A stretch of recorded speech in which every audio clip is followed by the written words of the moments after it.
A single spoonful from your kitchen can take a tomato plant that's dying. Yellow leaves, thin stems, barely any fruit, and turn it into one heavy with tomatoes. No bag of fertilizer. Nothing you have to buy. Just a few things already in your fridge. But here's the catch. Most people make this mix wrong, and it barely does a thing. So here's why it actually works. The secret was never about feeding the plant. It's about feeding the millions of tiny living things in the soil around its roots. Get that one idea right, and the whole plant changes. And the ingredient that matters most? It's the one almost everyone skips. Part 1. The archive opens. The archive opens in a kitchen that no longer exists. A back porch. A glass jar on the counter. Buttermilk turning sour in the heat. Long before fertilizer came in plastic sacks with 3 numbers on the front, gardeners did not feed their plants, they fed the soil, and they knew something we were quietly taught to forget.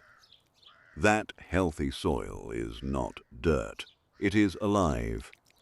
More living things move through a single handful of good earth than there are people on this planet. Feed them, and they feed your plant.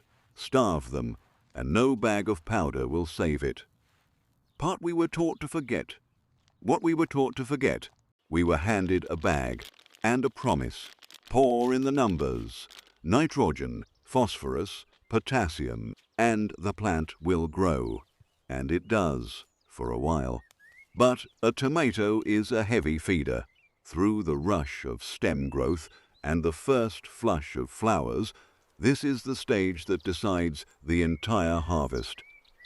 Let the plant go weak here, and it almost never recovers. Yellow leaves, thin stems, slow growth. A handful of flowers and little else. We blame the fertilizer, but the real story is happening lower down, in the roots, and in the living web of the soil around them. Here's what's actually happening beneath the surface. The roots of a tomato cannot drink most nutrients directly. They rely on an invisible workforce. Bacteria and fungi that break locked minerals into food the plant can absorb. This is why the old mix begins with buttermilk. Buttermilk carries lactic bacteria, the same gentle microbes used to ferment food for thousands of years. Then comes the yeast, not for the plant, for the soil. Yeast wakes up microbial life, loosens compacted ground, and opens the earth so roots can breathe and reach. The people who relied on this never read a study. They simply watched their plants, and they knew. Part 4. The fuel almost everyone gets wrong now. The ingredient that decides everything. These microbes are alive, and living things need energy. They need sugar. So most recipes reach for honey. And this is the quiet mistake. Honey is antibacterial. Nature designed it to stop microbes from growing. The exact opposite of what living soil needs. Reach instead for molasses. Dark, mineral-rich, full of carbon. The fuel that makes soil life thrive instead of starve. That one swap is the difference between a mix that works and a mix that does nothing at all. Quick one before the recipe. Honey or molasses? Which were you taught to use? Tell me below. Part 5. The recipe step by step, so let us bring it home. Carefully and exactly. Start with 400 milliliters of clean water. Add 100 milliliters of buttermilk. Now wake the yeast properly.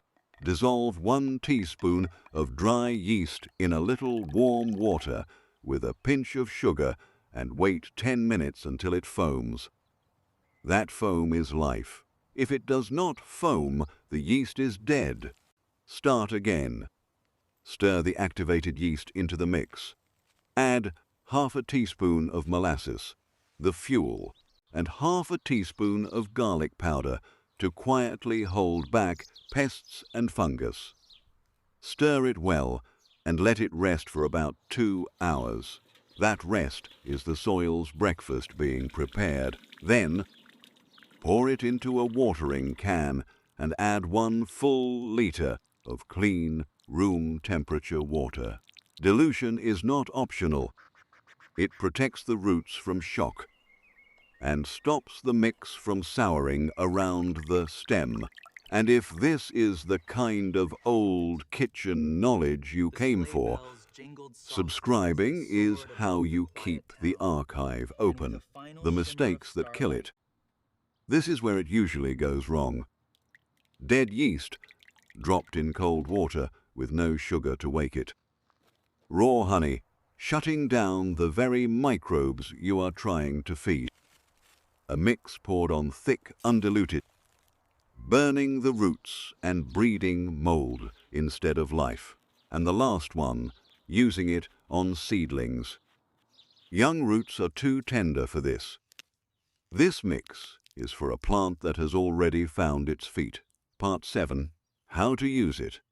Use it only on mature tomato plants, ones growing strongly or just beginning to flower.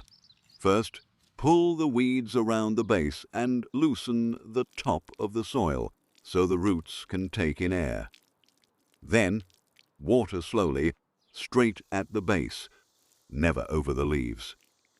About twice a month while the plant is growing steadily. Then, as the flowers open, move to once every 10 to 15 days when the plant is hungriest and building fruit. Finish with a layer of mulch to hold the moisture and protect the life below. Part 8. The honest part now, the honest word. This isn't an overnight fix. It is a biological supplement, a way of feeding the soil, not forcing the plant. Results depend on your soil, your climate, and your care. Start small.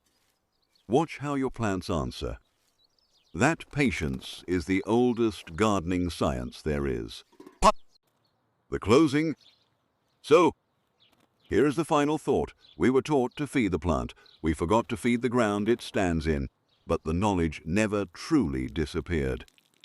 It waited. In a sour jar of buttermilk, in a spoon of molasses, in the quiet wisdom of people who understood that the soil was alive. The soil was never empty. It was only waiting to be fed. If knowledge like this shouldn't be lost again, you know what to do. Tell me, what did your grandparents feed their garden? And what forgotten recipe should the archive open next? Because this archive was never meant to stay locked. And if you've ever been told to bury eggshells or banana peels under your tomatoes, that's the next drawer we open. I'll see you there.